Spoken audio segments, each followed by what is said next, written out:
everyone, welcome to Naomi's Bookshelf and welcome to my kind of late recommendations for Buzzwordathon in September.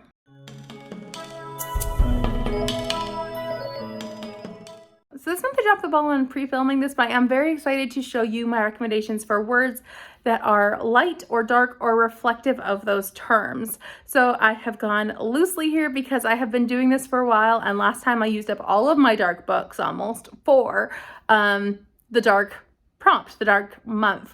So we're gonna just kind of go with it, and I hope you just go along for the ride with me. So the first Agatha Christie book that I am recommending is going to be The Pale Horse. This one is my only Agatha Christie book I'm recommending, in case that was mistaken. But this one is an Ariadne Oliver one, and it is pale. So I'm gonna go with like pale being a light tone.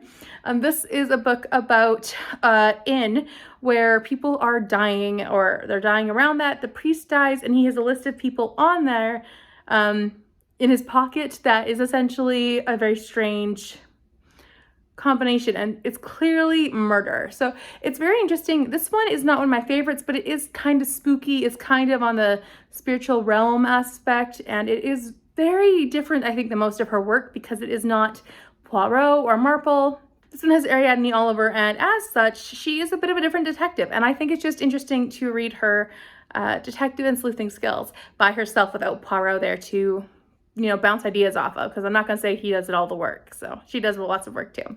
So I'm just excited to recommend this one for a pale or light or dark term.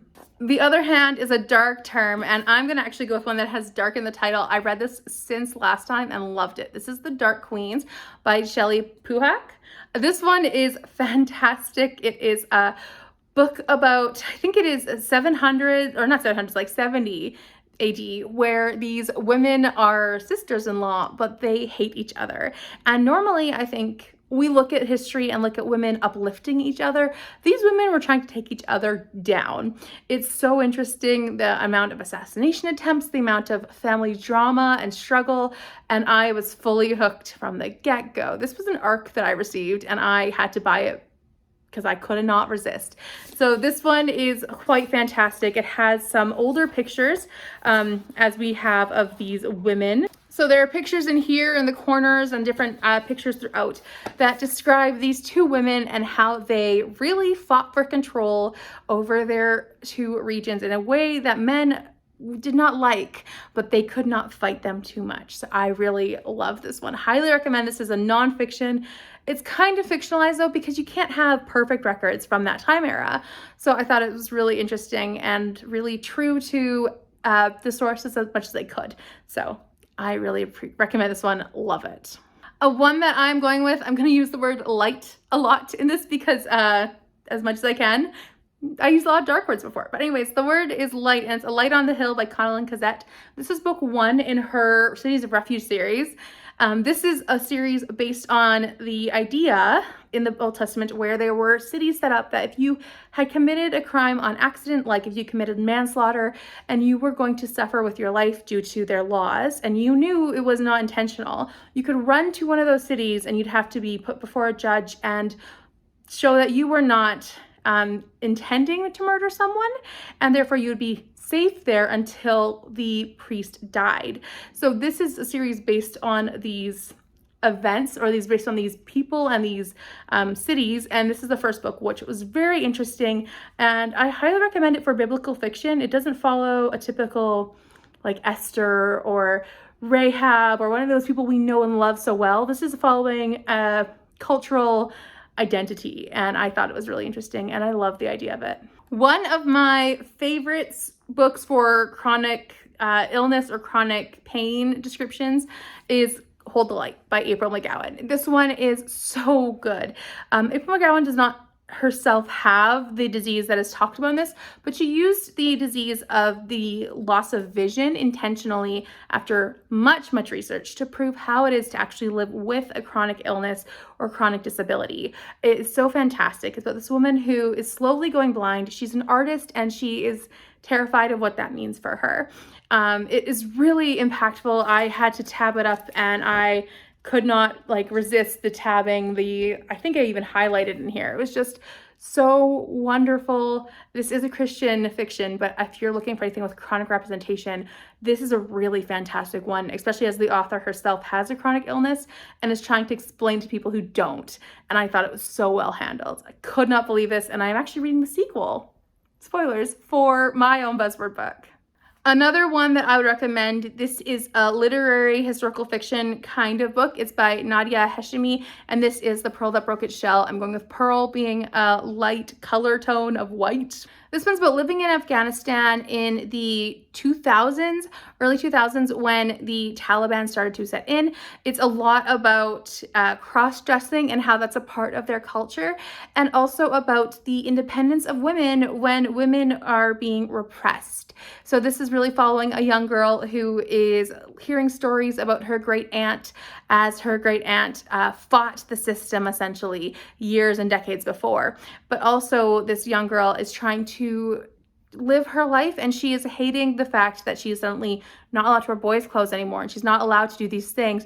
And she goes through quite a lot of life changes that are traumatic, but at the same time, she is not giving in. And it is so well done. It is a debut novel. There are a few flaws, but I think it's really interesting. I think this is just so well done. It's really interesting, and it looks at the Afghanistan culture in a way that is really expressive, and learning about things that I didn't know about, with the whole idea of girls dressing up as boys for part of their life if they could.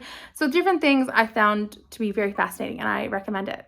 Another one I'd recommend is The Light Between Oceans. This is by M.L. Stedman, and this one is about a veteran who is taking over as a lighthouse keeper, and he brings his wife in, and they are struggling to have a family and struggling with being so isolated, especially his wife, as she is really doing a lot of her own life by herself. Her husband's busy working, but she is really just keeping home on this lighthouse island. It is very poignant. It is set in Australia, and it is about, I believe, just after World War I. And it is very interesting. I found it a bit slow on audio, but I thought it was a very well told story and very poignant. So I recommend it if that's something you're at all interested in. Clean but fun little romance is Snow and the Seven Teenagers. So snow is a white or a light term. It's a light color. Anyways, Snow and the Seven Teenagers, this is by Julia Collini. This one is really fun. It's about a mother who's gone through a divorce, I believe it was, and she has 7 teenage boys. And so she is just, struggling with life. It's hard, but suddenly their soccer coach is very interesting, and he's single, and it is just so cute. It's a retelling, obviously, of Snow White and the Seven Dwarves, but I thought it's a really fun one. You could also read Snow White and the Seven Dwarves, but you could also read Snow and the Seven Teenagers. I thought it was great. One that I'm going to recommend that is a bit of a stretch, I will fully acknowledge it, is Hidden Figures, and this one is by Margaret Lee Shetterly. Now this one I'm going with as a dark, you hide in the darkness, but also these women were hiding behind the scenes. They were not brought into light. These women are, fantastic scientists. They're fantastic mathematicians, and they are being hidden all because of the color of their skin.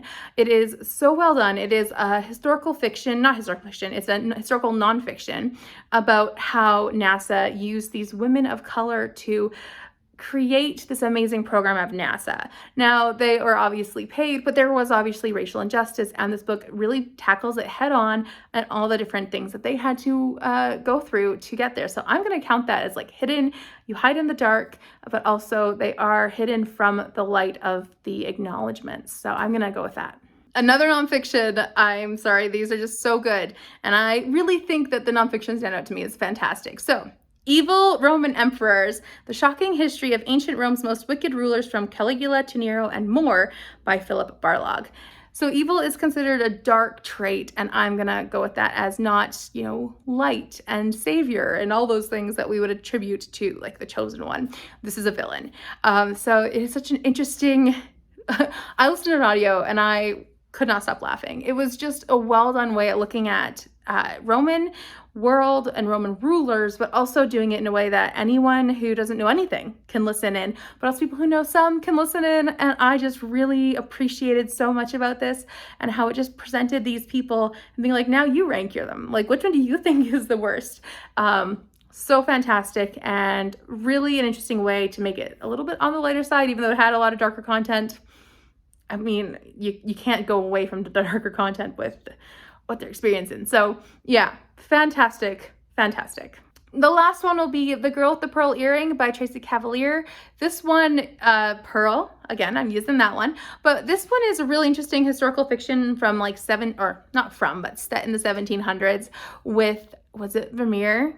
I feel like I'm getting that wrong. Anyways, with this painter who painted The Girl with the Pearl Earring, and how this servant girl in the home would have gone through that experience. I thought it was really interesting in how it talked about the power dynamic, but also how it talked about historical, was it Amsterdam? I think it was Amsterdam. That was the city they were in. And I just really enjoyed what it was. It was really short compared to some historical fictions. And I think it's well worth reading if you've never read it or if you wanted to reread it. It's, considering my opinion, a good one for this. So I have a couple options for this, one of which is going to be Shine the Light by April McGowan. This is a sequel to Hold the Light, and I am finally ordered it, so I'm able to read it. I'm very excited about this one. This one talks about PTSD, I know that much, and it's about the best friend of the woman in book 1. And I forget her name already, but it's such a good book. I remember so much. Anyway, so this one is definitely a contender. And then I also have an ebook collection, like a box set called Love in Snow Valley. This one's by Kimberly Montpetit. I think that's the author's name. Yeah, I don't know anything about this one. I just have the complete box collection. So I'm going to try reading book 1, which is called Risking It All for Love. So the series name has snow in it. I'm going to go with that one. It's going to be hopefully quick, easy romance. And I have the whole series. So I'm hoping to, finish off a series or two because it is series September. And this would be a box set that I need to get off of my currently or want to read shelf. So that is one as well. So these are my 2 options. I also probably will reread The Dark Queens. That one I've been wanting to reread and I haven't had a chance. So I might just use this as an opportunity, but I am excited for what I have. All 3 of these ones sound fantastic to me right now, and I'm in a mood to just read whatever I want. So it's going to be good. So please let me know down below in the comments what you'll be reading for the Buzzwordathon theme of light or dark words and how you've twisted it to your own way of doing things if you have changed the words up. I'd love to hear how you I'd love to hear how you finagled your book in. Please also let me know down below if you have read any of these books and if you think or what you think of them. I'd love to chat down below in the comments. Thank you so much for watching. Please like, subscribe, and hit the notification bell, and I will see you next time. Bye for now.